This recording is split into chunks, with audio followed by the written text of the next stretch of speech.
the unfortunate incidents relating to the residence of Sheikh Mujib. আসছে বুধবার যুক্তরাষ্ট্র সফরে যাচ্ছেন ভারতের প্রধানমন্ত্রী নরেন্দ্র মোদী। ওই সফরে মার্কিন প্রেসিডেন্ট ডোনাল্ড ট্রাম্পের সঙ্গে বৈঠক করবেন ভারতের প্রধানমন্ত্রী। বৈঠকে বাংলাদেশ প্রসঙ্গ উঠে আসার সম্ভাবনা রয়েছে। গেল শুক্রবার দিল্লিতে অনুষ্ঠিত বিশেষ প্রেস ব্রিফিংয়ে এমনটি জানিয়েছেন ভারতের পররাষ্ট্র সচিব Vikram Misri. Can't prejudge right now. There will be discussions on the regional end. এশীয় অঞ্চলে বিশেষ করে চীনের ক্রমবর্ধমান প্রভাব মোকাবিলায় ভারতকে কৌশলগত অংশীদার হিসেবে মনে করে মার্কিন যুক্তরাষ্ট্র। দুদেশের দ্বিপক্ষীয় সম্পর্কও বেশ মজবুত। দিল্লি ওয়াশিংটনের এই সম্পর্ক দীর্ঘদিনের। ডোনাল্ড ট্রাম্প দ্বিতীয়বার ক্ষমতায় এসে এই সম্পর্ককে আরও জোরদার করতে চাইছেন।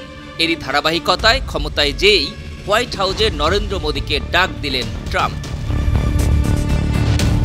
গেল শুক্রবার নয়াদিল্লিতে মোদীর যুক্তরাষ্ট্র সফর নিয়ে বিশেষ ব্রিফিংয়ের আয়োজন করে ভারতের পররাষ্ট্র মন্ত্রণালয়। সেখানে দেশটির পররাষ্ট্র সচিব বিক্রম মিশ্রিকে এক সাংবাদিক প্রশ্ন করেন, যুক্তরাষ্ট্রের প্রেসিডেন্ট ট্রাম্পের সঙ্গে মোদীর বৈঠকে বাংলাদেশ প্রসঙ্গ আসতে পারে কিনা। জবাবে বিক্রম মিশ্রি বলেন, আমি এ মুহূর্তে আগে থেকে পূর্বাভাস দিতে পারি না, তবে সেখানে আঞ্চলিক ও আন্তর্জাতিক বিভিন্ন বিষয় নিয়ে আলোচনা হবে এবং আমার ধারণা যেসব বিষয় আলোচনায় আসতে পারে সেগুলোর অন্যতম একটি এটা।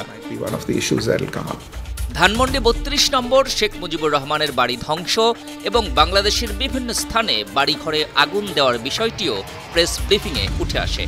ক্ষমতাচ্যুত প্রধানমন্ত্রী শেখ হাসিনাকে ফেরত পাঠানো না হলে ঢাকায় ভারতীয় হাইকমিশনের উপর হুমকি আসতে পারে বলে যে কথা উঠেছে, সে বিষয়ে এক সাংবাদিকের প্রশ্নের জবাবে ভারতের পররাষ্ট্র সচিব বলেন, আপনি অবগত আছেন শেখ মুজিবের বাড়ি ধ্বংস করে দেওয়ার অনাকাঙ্ক্ষিত ঘটনা নিয়ে আমরা একটি বিবৃতি দিয়েছি। আমরা আরও উল্লেখ করতে চাই, কূটনৈতিক স্থাপনার নিরাপত্তার দায়িত্ব যে দেশে সেটা থাকে সেই দেশের।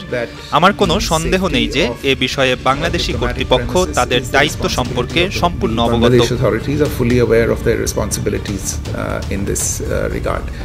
মোদীর আসন্ন যুক্তরাষ্ট্র সফরে ট্রাম্পের সঙ্গে বাণিজ্য, প্রতিরক্ষা সহযোগিতা, প্রযুক্তি সহ নানা বিষয় নিয়ে আলোচনা হবে বলে জানান মিস্ত্রি। যুক্তরাষ্ট্র থেকে ১০৪ ভারতীয় অবৈধ অভিবাসীকে সামরিক উড়োজাহাজে করে দেশে ফেরত পাঠানোর ২ দিন পরেই মোদীর যুক্তরাষ্ট্র সফরের দিনক্ষণ জানালেন ভারতের পররাষ্ট্র সচিব। তবে মোদীর সফরের দিনক্ষণ জানানোর চাইতে শুক্রবার প্রেস ব্রিফিংয়ে ১০৪ ভারতীয়কে শিকল পরিয়ে ফেরত পাঠানোর বিষয়টি সবচেয়ে বেশি গুরুত্ব পায়। এ নিয়ে সাংবাদিকদের একের পর এক প্রশ্নের তোপে পড়েন বিক্রম মিশ্রি। আন্তর্জাতিক ডেস্ক, ৫২ টিভি।